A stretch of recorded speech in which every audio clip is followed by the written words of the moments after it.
It's not pretend, it's the same day. I just put on a new shirt. Anyways. Hi, guys. Long time no see, right? It's July, which means it's the 7th month of the year. The year has 12 months, in case you didn't know, which means that we are now at the halfway mark, which means that I'm doing the mid-year freakout tag. I did this last year, because I've already been here for a year. Crazy, I know. Last year, I had a lot to say because I had read a lot of fantastic books. Honestly, if you want some book recs, you'd probably be better off watching last year's videos because this year hasn't been that great.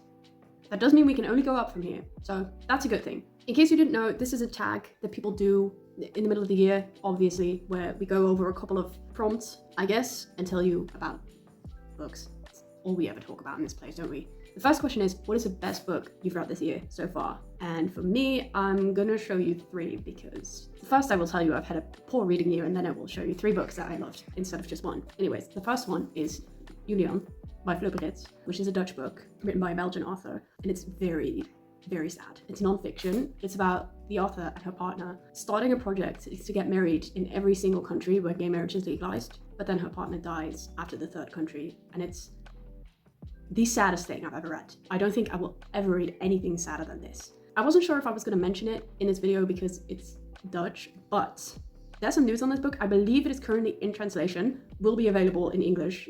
I don't know when, but when it does, I will let you know, because if you can handle sad books, I think you should read this one. There's also a movie being made about it as we speak. That's going to be one to look out for sure.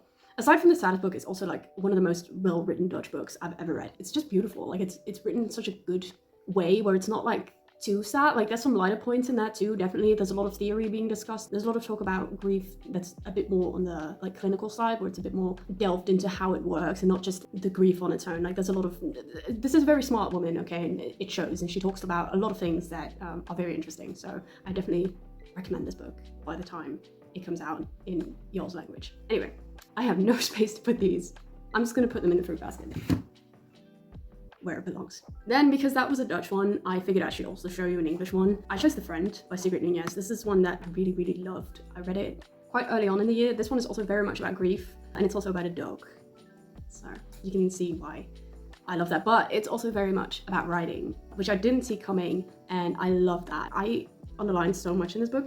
This doesn't happen very often in books that are not written by Jeanette Winterson. I don't think I have annotated a non-Jeanette Winterson book this much ever in my life, so that's how something. This one also refers to a lot of other writers. There's a lot of talk about pets, theory on pets even. There's a lot in here. Basically, I like books where people talk about other books and other writers. I just love literature, and I love it when other people also love literature. In literature, yeah, so I love this one. And then, I'm not sure if this really counts because this is just one of my most recent reads that made the most impact on me. I literally read it last week, so should I have maybe let it sink in a bit more before I praised it as one of the best books of the year? Do you know what? No. It's Older by Eva Balthazar. I loved this one so much. It's about lesbianism, it's about motherhood, but it's mostly about this character, Older, who craves freedom and adventure and travel, but finds herself in a situation where those things are kind of taken away from her. It's about the way that she deals with that, which is poorly. I love this book so much. The way it was written, the prose is so lyrical, it's so beautiful. You can tell that the author is a poet. Such a fantastic, fantastic book. So yeah, I am just gonna put it in here. The next question is, what is the best sequel you've read this year so far? I don't read series. Generally, I think this tag is kind of made for people who read like fantasy and stuff. However, this is the second book by the author of Julian, which is about kind of what happens after she wrote Julian, because it's also non-fiction. Well, it's autofiction, actually, but it follows up Julian. So in that sense, it is a sequel, and I did really love this book. It's very much also about lesbianism, but it very much also goes into theory. I already said that's what I love. So yeah, this one I was just bound to love. Also, I read Spring by Ellie Smith, and I'm not sure which number in the seasonal quartet that is, but I did really like that one. So I figured I should at least mention it, I guess. The next question is about new releases. I'm not sure if it's about new releases that are coming up in the next half of the year or releases that came out in the previous half of the year, but I have no idea which books are coming out this year. So I'm going to talk about 3 books that came out this year that I want to talk about very badly. One of them, you're going to see this coming probably if you've known me for longer than today. It's Big Swiss. It came out in February, and I love this. I've already read that. Obviously, I made a reading vlog about it if you want to see it. But there's 2 books that came out in the beginning of this year that I haven't read yet, that I am looking out for. One of them is Couplets. I don't know who writes it, I'm sorry, but I've already seen it around. I think Jack Edwards is reading it. I'm not sure, someone was reading it. I think it was him, but who knows. And the other one is Hijab Butch Blues. I cannot wait to get my hands on that. Yeah, I think that's also one of my most anticipated reads for the next half of the year, which is an upcoming question, but I forgot to put it there. So just remember that for then. Okay, thank you. Oh, actually, the next question is upcoming releases. All right, I get it now, but I have no idea what's coming out, and I didn't bother looking it up, so sorry, I couldn't tell you. The next question is, what was your biggest disappointment this year so far? There was only one right answer for this one. If you see my videos, you're going to see it coming. It was The Secret History. I am just so mad at what this book was not, what it could have been, but didn't deliver. Because it's well written, and it's good, and I mostly enjoyed reading it. I enjoyed reading the first 200 pages of it, but then I was disappointed because what I wanted to read was not what was being written, and that severely annoyed me. It annoyed the hell out of me. There was so much that I wanted to read about that I knew was happening, because that's the thing. The things I wanted to read are going on in this book. It's just that you're not reading about them because she decided not to write them for some reason, and that annoys the shit out of me. So there was only one right answer. This is a good book, but it disappointed me so much because it just wasn't what I wanted. Moving on. Next question is the biggest surprise. So a book that I had no expectations of, but just read for shits and giggles and then loved. It's The Woman Destroyed by Simone de Beauvoir. I don't know if I should have been surprised because I know that she's very well praised. I mean, she's one of the most famous female writers of all time. So like, I was probably going to love this anyway, but I found this in a free little library. Before that, I didn't really have any intention of reading it. As soon as I started, I knew this was going to be somewhere near my favorite shelf. It's so good. The language is so visceral. It's all about middle-aged married women, and yet, I related to this so hard, but not in the sense that I understood what these women were going through, but in the sense that through the writing, I could feel what they were going through. It was so good. There's a story in the middle called The Monologue, which is literally just a drunken rant about a woman who is annoyed that people are making noise in the street, which is so me lately, by the way. But anyway, it turns out that obviously there's more going on in her life, and she's just like, there's almost no punctuation in it. She is just ranting on and on and on and on and on. There's no breaks. And I love that story so fucking much. I think it's one of the best things I've ever read. I'd love to see someone do that monologue. And by someone, I mean Jodie Comer, because she would ace that. She's a bit too young, but still, she would ace that. Yeah, this book blew me away. Next question is, who's your new favorite author? I think it's safe to say Fleur Bretz, because I just mentioned 2 of her books. I hadn't read anything about her previously, so it makes a lot of sense to say her. Anyway, the next question is, who's your biggest fictional crush? I don't really get fictional crushes, except in this past half year, I did have a fictional crush. Because Jodie Comer is in this. I mean, it's a book, but still, she's in this. She is Big Swiss. This is going to be a TV show with her in it. Obviously, I knew that, and I was seeing Big Swiss as Jodie Comer. Jodie Comer already is my real crush. Also, she was just very sexy in a weird way. So yeah, I have a fictional crush this year. Then the next question is, who's your new favorite character? Not Big Swiss necessarily. I think I'm going to say Florence in Spring by Ellie Smith. Okay, I'll get it. Hold on. There we go. Florence in Spring. She's a little girl.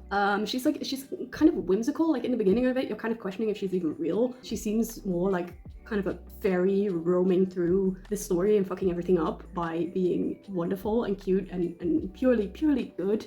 I just loved her. She was so endearing. I'm gonna have to say her. I don't really have favorite characters in books, but yeah, this one was just too endearing not to love. Next question is a book that made you cry, which of course, obviously, is Julian again. I don't think I've ever sobbed as much as I did through this because it's a rough read. It's so worth it, but still, I cried so much during this. Yeah, so that one, obviously. The Woman Destroyed also made me cry. Like I said, that monologue in the middle, wow. Also, Hamlet made me also ugly sob. I had to stop reading this at one point because I couldn't see through my tears. So, made me cry, yes. I think I teared up a little bit while reading Boulder, but just like because the words were so beautiful. I also sometimes tear up while I'm reading Jeanette Winston, even when I'm just like reading random quotes in her books. I just tear up, but like it's not really full on crying. Next one is a book that made you happy.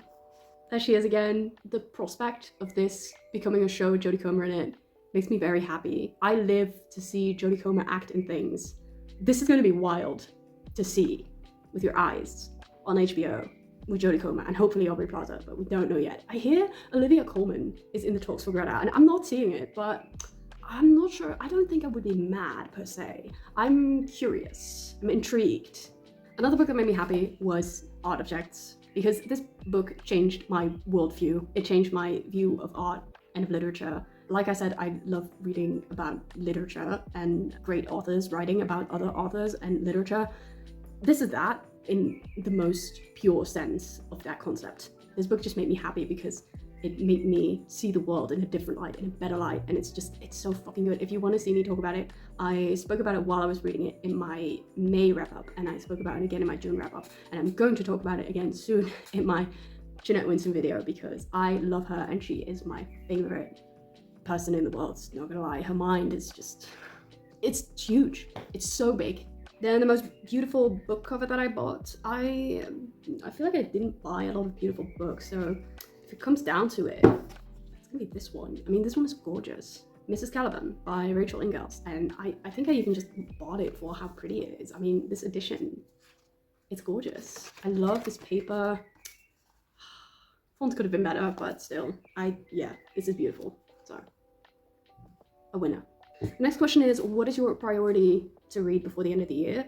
First of all, I recently bought Zami, A New Spelling of My Name by Audre Lorde, and I'm dying to read that. I also want to read this Dutch book called Diep Diep Blauw by Nikki Decker because I watched my video of last year and I said that I wanted to read it then and I didn't. But I have it now. It's right here on my TBR stack and I hopefully will get to it soon. I also want to read Carrie Soto Is Back, and I also finally want to read Bunny by Mona Awad because I've been waiting for that for so long. It's time. So yeah, there's a lot more books that I want to read, obviously, but I think those 4 are my priority at this point. Then the last question is, who is your favorite person in the book community? Which is such a cute question. Ali talked about this in her mid-year freakout tag. Yeah, that one. But everybody skips that question. Last year, my list didn't even have that question on it. So like, I don't know where I got that from. But anyway, it is a cute question and I want to answer it because there's only one right answer in my case, I think. Over the past half year, I've become really great friends with Alex over on Alexandra Rams. I just adore her. She's become my go-to person to scream about books, Boy Genius, Muna, just anything basically at this point. So yeah, Alex, you're my favorite book person. That was the last question. I'm very excited to see everybody else's. I specifically waited until the very end of June to make this video. I'm glad I did because Aldo made it in, wouldn't have made it in otherwise. Big recommendation, that one. If you're not gonna make a video like this, just tell me in the comments what your favorite book was or answer any of the other questions if you feel like it. Go ahead, just tell me. If you're looking for another great free read, as always, I will recommend Stonebridge Blues to you, which I will put in the description. Here's to another great 6 months. I hope it'll be better than these. Wait, I didn't even say how many books I've read so far. I finished my 46th book yesterday. I think there might be some kind of record. Not sure, I haven't counted the other years, but if you double that, you get to, I can't do math, but like that would be a record for me if I make it to double of what I've read now. I hope you had a great half year. I hope you will have another great half year, and I will see you at some other point. And have a good summer, by the way. Bye.